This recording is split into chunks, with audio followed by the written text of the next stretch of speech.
इस वक्त की बड़ी खबर आपको बता दें कि 13 दिन से लापता मलेशियाई विमान के बारे में एक बार फिर सूचना मिली है।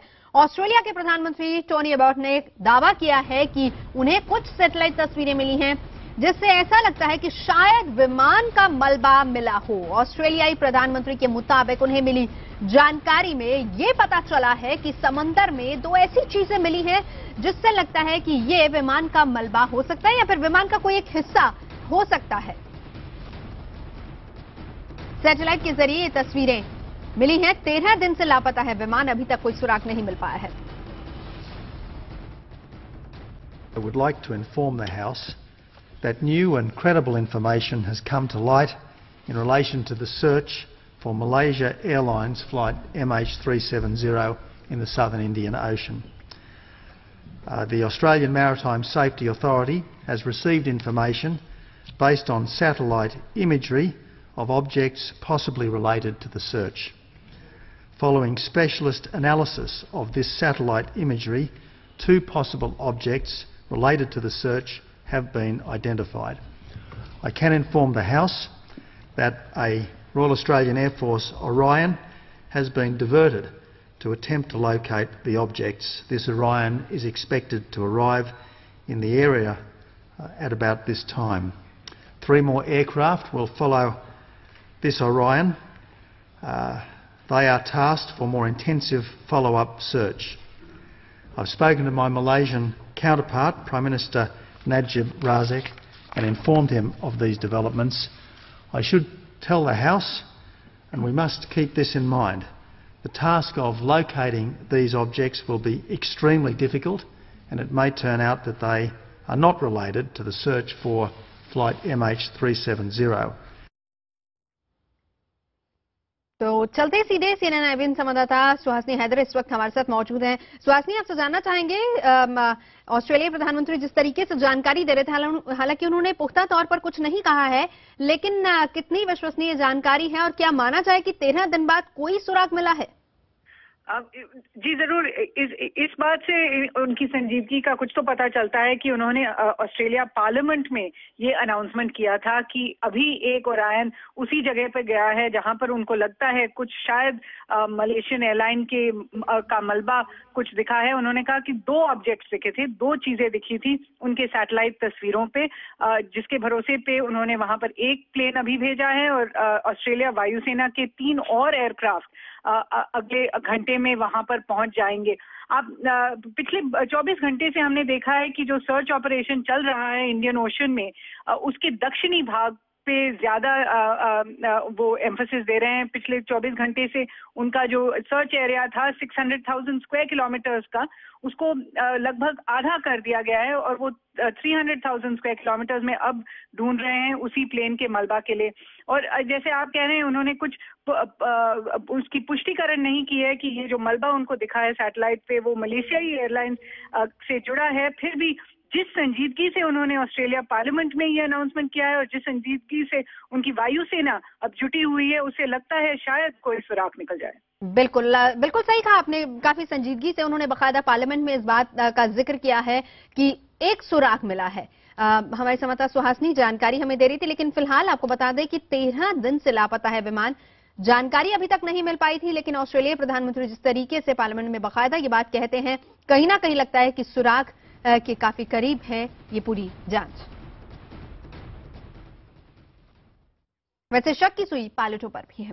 कहा जा रहा है कि फ्लाइट का रास्ता जानबूझकर बदला गया। CNN के संवाददाता मार्टिन सेवेज प्लेन के कॉकपिट में बैठकर आपको समझाएंगे कि कैसे हवा में उड़ रही किसी भी फ्लाइट का रास्ता चंद सेकंड में बदला जा सकता है। देखिए हमारी ये रिपोर्ट। हर रोज फ्लाइट 370 के लापता होने से जुड़ी अलग अलग खबरें आ रही हैं। जांच जैसे जैसे आगे बढ़ रही है, नई चीजें पता चल रही हैं। खबर आ रही है कि फ्लाइट का पाथ बदला गया। हमारे सामने है फ्लाइट पाथ मैनेजमेंट सिस्टम। आइए समझते हैं कैसे बदलते हैं प्लेन का रास्ता।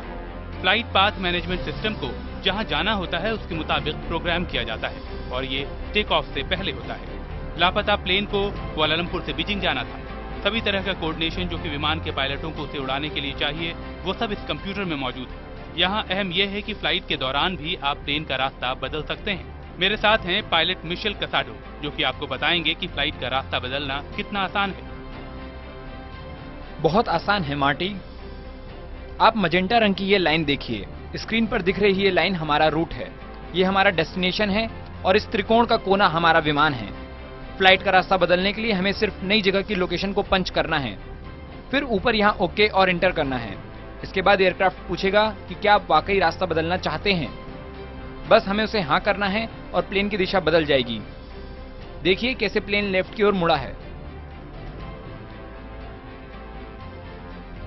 ऐसा करने से पीछे पैसेंजरों को कुछ पता भी नहीं चलेगा, कोई इमरजेंसी सिग्नल जैसी चीज भी नहीं आएगी और चुपचाप प्लेन नए रास्ते की ओर उड़ चलेगा। तो देखा आपने किस तरीके से विमान में बैठे भी आप रास्ता बदल सकते हैं और विमान की गुमशुदगी के रहस्य के बारे में एनिमेशन और ग्राफिक्स के जरिए बताने की कोशिश करते हैं। देखिए हमारे सहयोगी चैनल CNN के टॉम फर्मन की ये रिपोर्ट।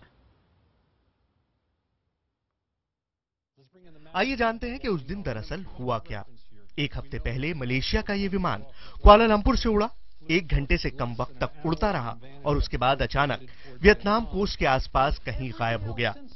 और उसके बाद से सिर्फ आशंका ही जताई जा रही है कि विमान कहां गायब हो गया, विमान के साथ क्या हुआ होगा। इन्हीं कयासों के आधार पर इस विमान को कई जगहों पर ढूंढा जा रहा है।